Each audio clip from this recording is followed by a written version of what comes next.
Buonasera e benvenuti a questa edizione del telegiornale. Vediamo insieme i principali titoli. Troppi ritardi all'ASP di Trapani. Il caso di una paziente oncologica di Mazara del Vallo finisce sui tavoli del Ministero e della Regione. Nel frattempo il tumore della donna è andato in metastasi. Sanità bocciata dai report dei LEA, i livelli essenziali di assistenza. La Sicilia è agli ultimi posti, seguita da Calabria e Valle d'Aosta per prevenzione riferita alla copertura vaccinale nei bambini al di sotto dei 2 anni. Buco nero anche per gli screening. Oggi in tutta Italia lo sciopero dei magistrati contro la riforma della giustizia, manifestazioni e assemblee pubbliche in tutte le città per protestare contro la separazione delle carriere. Evasione da 100 milioni per una società che lavora nel settore della gestione dei rifiuti. La scoperta della Guardia di Finanza, denunciati i titolari. Pomeriggio di fuoco a Mazzarrona, rione popolare di Siracusa, ferito un 42enne da un vicino di casa, movente ancora da chiarire, ma la causa potrebbe essere legata a dissidi di vicinato. Un testimone al nostro TG: sono viva per miracolo. Pedofilia, impressionanti i numeri del report 2024 dell'associazione Meter. Preoccupa il dato crescente delle mamme che abusano dei loro bimbi. Don Fortunato di Noto: non possiamo restare indifferenti.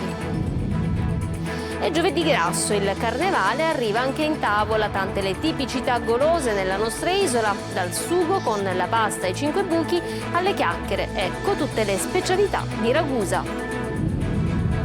Calcio, uomini contati per Toscano in vista della partita di domenica con il Foggia. Il Catania però non può sbagliare in ottica playoff. Nubi sempre più dense sul futuro del Messina. Ancora nessun versamento da parte di Ad Invest.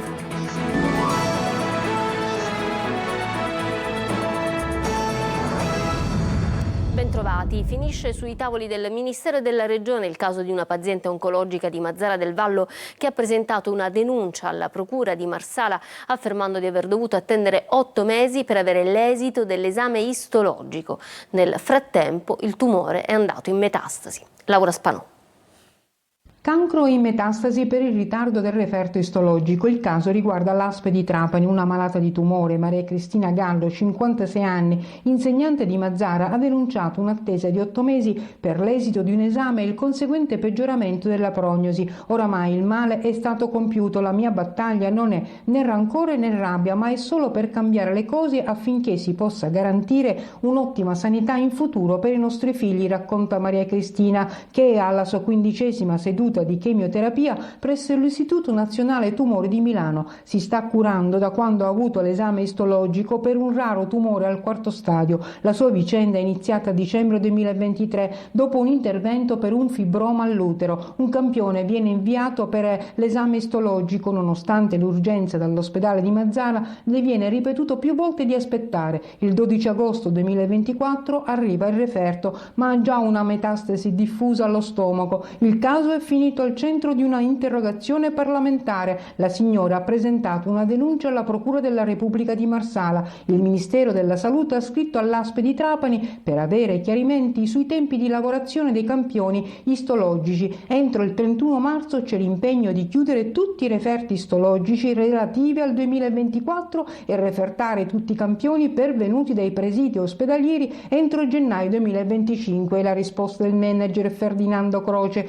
La mia battaglia è duplice: per la mia salute, per tanti altri che aspettano i risultati da mesi, dice invece la paziente.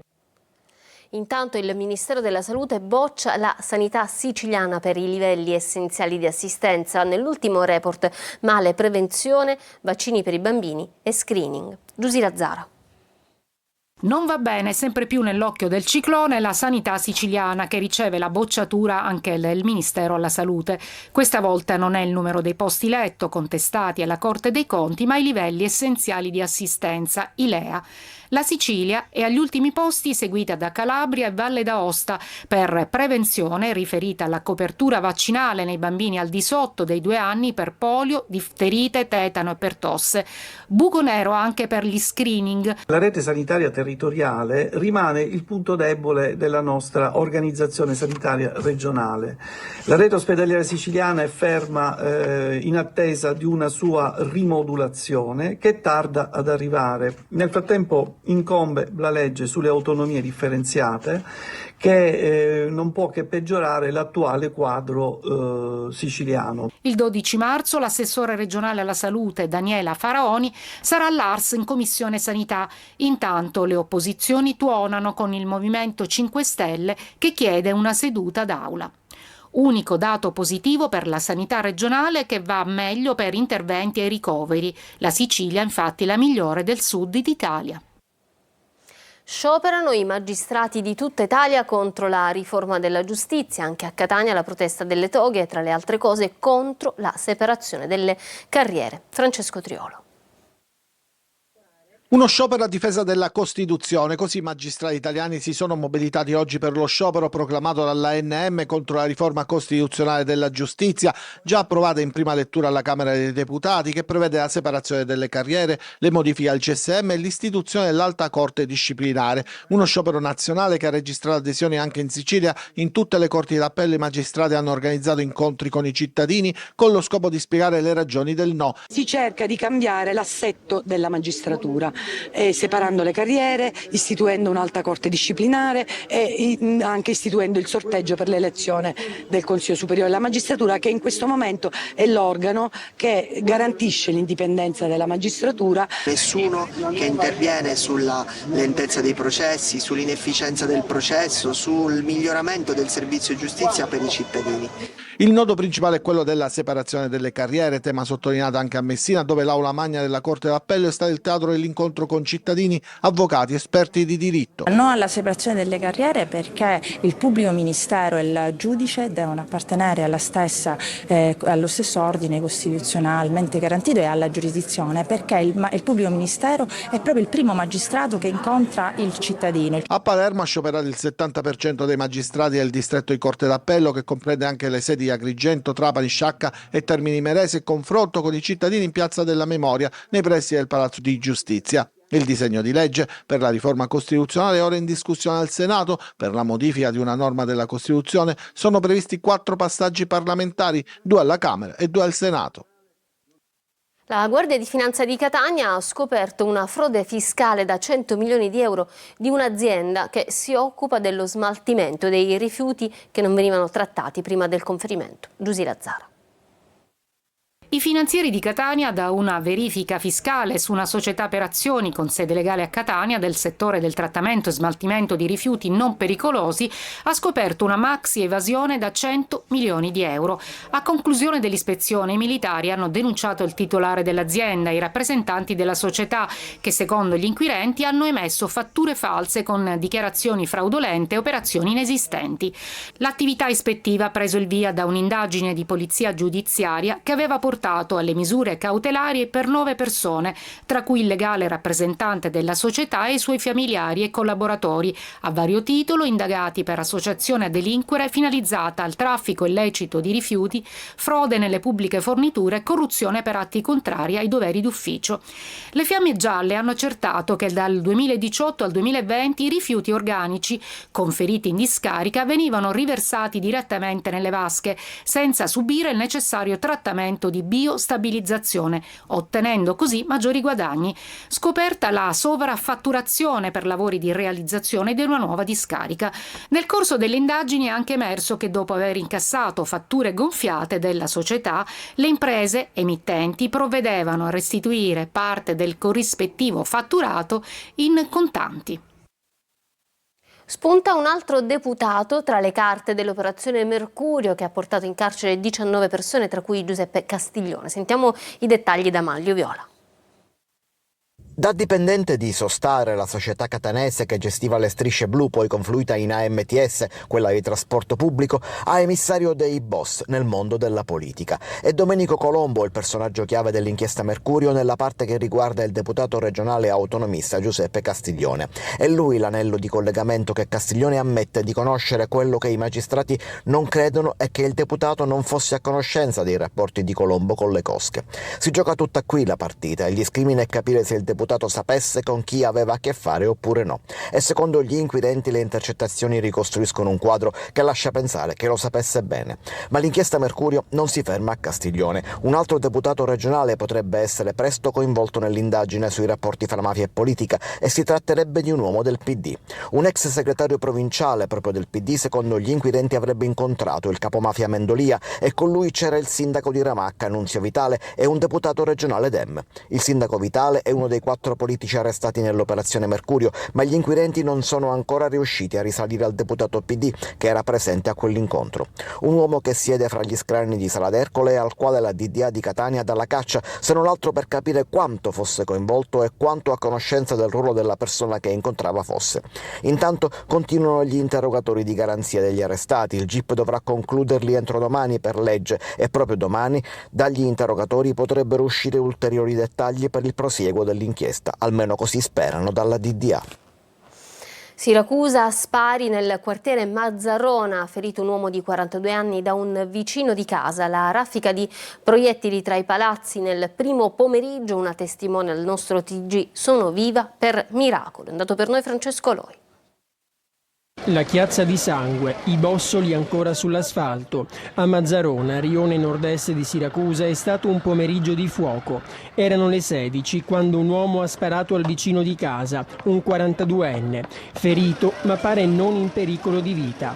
Entrambi già noti alla giustizia. Chi ha sparato, un 57enne, è stato fermato lì, sul posto, in flagranza di reato. Decine i colpi di pistola esplosi tra palazzi e passanti, come in un Far West. Io mi sono sentita male perché sono stati sparati anche 5 colpi nel mio balcone e io per miracolo sono viva. Tensione e paura nella zona, tanto che le forze dell'ordine hanno indossato i giubbotti antiproiettile. L'area è rimasta cinturata.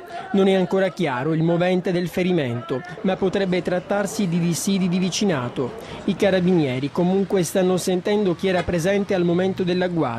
Non si esclude nessuna pista. Litiga con la ex e accoltella 2 suoi cugini presso i quali la donna si era rifugiata dopo un'accesa lite. A Marsala è stato fermato un uomo già noto alle forze dell'ordine perché era già stato sottoposto a divieto di avvicinamento appunto alla ex compagna. Un'operazione a largo raggio che ha interessato tutta la penisola, quella effettuata dai carabinieri di Trapani, che ha messo in luce una truffa online ai danni di decine di vittime. Gli indagati costringevano le vittime a versare denaro con la minaccia di diffondere materiale multimediale dal contenuto sessualmente esplicito che si facevano inviare. Fra i 3 arrestati c'è anche l'ex comandante della Polizia Municipale di Castellammare del Golfo, Laura Spanò. Sembra amore, invece ora a giro si chiamano love scam, truffe amorose online allo scopo di estorcere denaro che lasciano non solo conti bancari a secco ma anche cuori spezzati. L'ultima ha portato alla luce almeno 50 estorsioni, 60 truffe e decine di vittime in tutta Italia. 3 gli arrestati, tra loro un pensionato settantenne di Castellammare del Golfo. Gli altri 2 operavano sotto false spoglie da Livorno e Cosenza. Dopo averle adescate online, le vittime, spesso donne sole, venivano circuite con un corteggiamento assiduo. Acquistata la fiducia, i 3 si facevano inviare foto e video compromettenti. A quel punto scattava il ricatto: o paghi oppure le immagini sarebbero state diffuse. I carabinieri del comando provinciale di Trapani, della sezione criptovalute del comando antifalsificazione monetaria di Roma, coordinati dalla procura di Trapani, hanno appurato anche che il denaro veniva poi reinvestito nell'acquisto di bitcoin o altre criptovalute. Le truffe del cuore sono più diffuse di quanto si possa immaginare. Nel 2021 le vittime sono state più di 300, con un giro di 4,5 milioni di euro. A cadere nel tranello del finto amore anche personaggi eccellenti come l'imprenditore veneto Claudio Formenton o il pallavolista Roberto Cazzaniga, la showgirl Flavia Vento sedotta da un finto Tom Cruise e anche Pamela Prati con il famoso caso del fantomatico Mark Caltagirone. Sono numeri preoccupanti quelli che emergono dall'ultimo report di Mete rappresentato oggi ad Avola nel Siracusano. La fascia d'età più abusata è quella di 8-12 anni, ma preoccupa anche l'intelligenza artificiale. Francesco Loi. È la fascia che va dagli 8 ai 12 anni, quella che fa più gola ai pedofili. Il dato emerge dall'ultimo report di Meter, ma non vengono risparmiati nemmeno i neonati, abusati anche subito dopo la nascita. Lei diceva che c'era un neonato addirittura col cordone ombelicale ancora attaccato. Sì, ma non solo, era in un fasciatoio, si vede, di una sala operatoria, di una sala dove la mamma sicuramente avrà partorito. Oltre 2 milioni i video segnalati, il 220% in più rispetto al 2023. America ed Europa sono i continenti dove il materiale pedopornografico viaggia con più facilità. E poi c'è Signal, l'app preferita dai pedofili. Perché garantisce attraverso la crittografia l'anonimicità assoluta, cioè dire la privacy assoluta. Ad abusare dei minori però spesso sono anche le madri. È il fenomeno del pedomama che continua ad avanzare e preoccupare, ma fa paura anche l'intelligenza artificiale. Dato che può utilizzare delle immagini già di bambini abusati, video o foto, e realizzare ulteriore amplificazione invasiva. Meter e Polizia Postale viaggiano a braccetto, una stretta collaborazione che ha un obiettivo: fare luce sull'oscuro della rete per ostacolare la pedopornografia. Purtroppo le legislazioni nel mondo non sono uniformi, ci sono molti paesi che lasciano delle maglie larghe in questo senso. Dal 20 aprile lo start delle operazioni di recupero del Bayesian, il veliero affondato il 19 agosto scorso. In attesa di approvazione il piano definitivo. Intanto a Palermo oggi una medaglia ai Vigili del Fuoco impegnati a Porticello. Roberta Lunghi. L'operazione di recupero del veliero Bayesian affondato la notte del 19 agosto scorso è ormai alle porte. Dal 20 aprile al 10 maggio si svolgeranno le operazioni, il cui piano sta per essere approvato dalla Capitaneria di Porto con la Procura di Termini Imerese. A Palermo, nel giorno in cui il Corpo Nazionale dei Vigili del Fuoco compie 86 anni, si è ricordato il grande lavoro del Comando Provinciale di Palermo nell'intervento compiuto dopo l'affondamento del veliero, con la consegna di una medaglia e un diploma di benemerenza. Il Bayesian sarà recuperato senza l'albero da 75 metri che verrà tagliato con una sega guidata da remoto prima di portare in superficie lo scafo. L'imbarcazione recuperata verrà portata nel porto di Termini Imerese, dove proseguiranno i rilievi disposti dalla Procura per stabilire cosa abbia provocato l'affondamento dell'imbarcazione. Nel naufragio morirono 7 persone, tra i quali il proprietario magnate inglese Mike Lynch e la figlia Anna.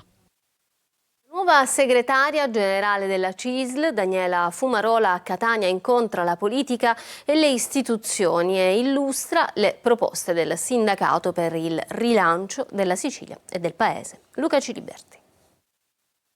Welfare, industria, sanità, lavoro sono alcuni degli ambiti in cui la CISL vuole incidere con le proprie proposte, partecipando al processo democratico e politico del Paese. Su tutti la proposta di legge di iniziativa popolare sulla partecipazione dei lavoratori alle imprese, presentata proprio dalla CISL e che ha avuto un primo via libera dalla Camera. Noi abbiamo lavorato tanto su questa nostra proposta perché abbiamo pensato dal primo momento che dare attuazione all'articolo 46 della Costituzione fosse davvero la riforma della quale il nostro Paese ha bisogno. Auspico che nel prosieguo, quindi al Senato, possa ricomporsi tutti i parlamentari possano e tutti i senatori possano votare questa legge, perché non è una legge di bandiera. La CISL, oltre al piano complessivo, ha presentato 6 proposte di immediata realizzazione con fondi comunitari e regionali. Sono proposte di natura partecipativa che vengono realizzate assieme alle federazioni, alle nostre unioni sindacali locali, assieme ai nostri coordinamenti. In particolare abbiamo proposte di medio, lungo e breve periodo. Le idee sono la creazione di un centro d'eccellenza per la formazione relativa all'intelligenza artificiale,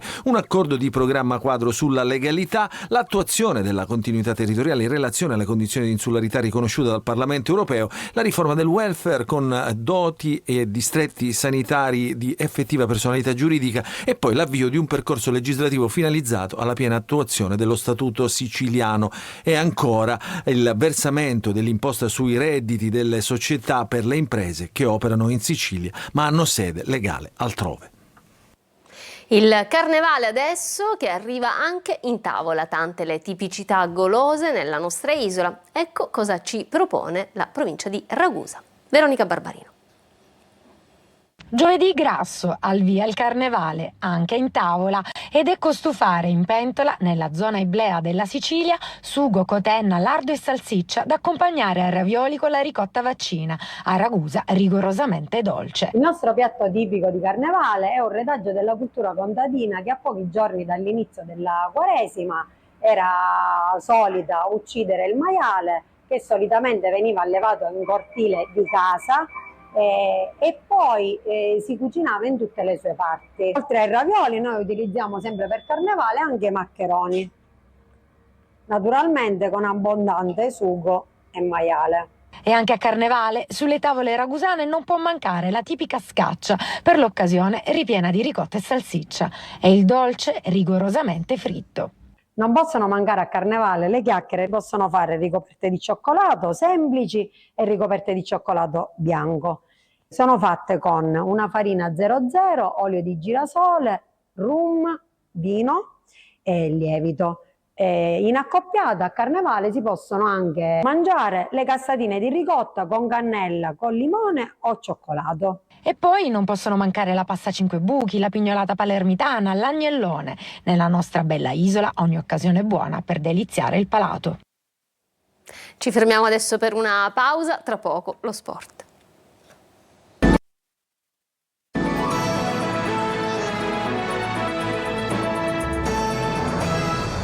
Torniamo in diretta con lo sport, pochissima scelta per Toscano in vista della partita di domenica con il Foggia. Servirà forse qualche adattamento a centrocampo, il Catania però non può sbagliare, le vittorie nel 2025 sono solo 2 e bisogna conservare la zona play-off. Marco Carli.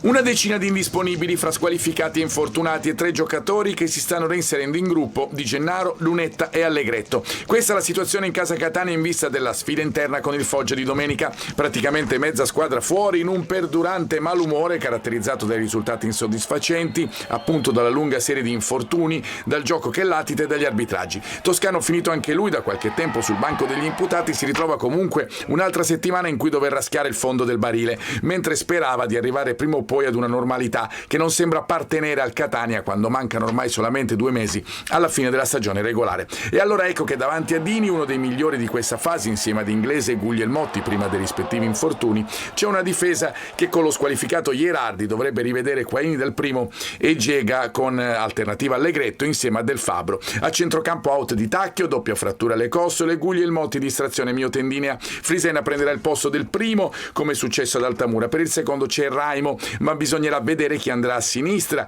Celli out, Lunetta è appena rientrato, in caso c'è pronto Luperini al centro con Frisena adattato a destra e Raimo a sinistra. In avanti stessi uomini di Altamura con Corallo alternativa per Montalto, poi De Paoli e Jimenez. Da lui, abbiamo visto anche in Puglia, dipendono più che mai le sorti del Catania, considerate anche le assenze di Stoppe e Dal Monte. Il Messina e il Trapani sono attesi entrambi ad una trasferta in Puglia, Monopoli per i giallorossi, la capolista Cerignola per i Granata, ma lo sguardo è rivolto soprattutto all'extracampo, soprattutto quello del Messina. Francesco Triolo. Più passano i giorni, più le nubi sul futuro del Messina si addensano, perché al di là delle parole pronunciate dal presidente Stefano Alaimo all'uscita dall'incontro convocato dal sindaco nello studio del notaio che ha redatto l'atto di cessione, i fatti ad oggi dicono che non sarebbe ancora avvenuto alcun versamento di soldi da parte di AAD Invest nel conto della società.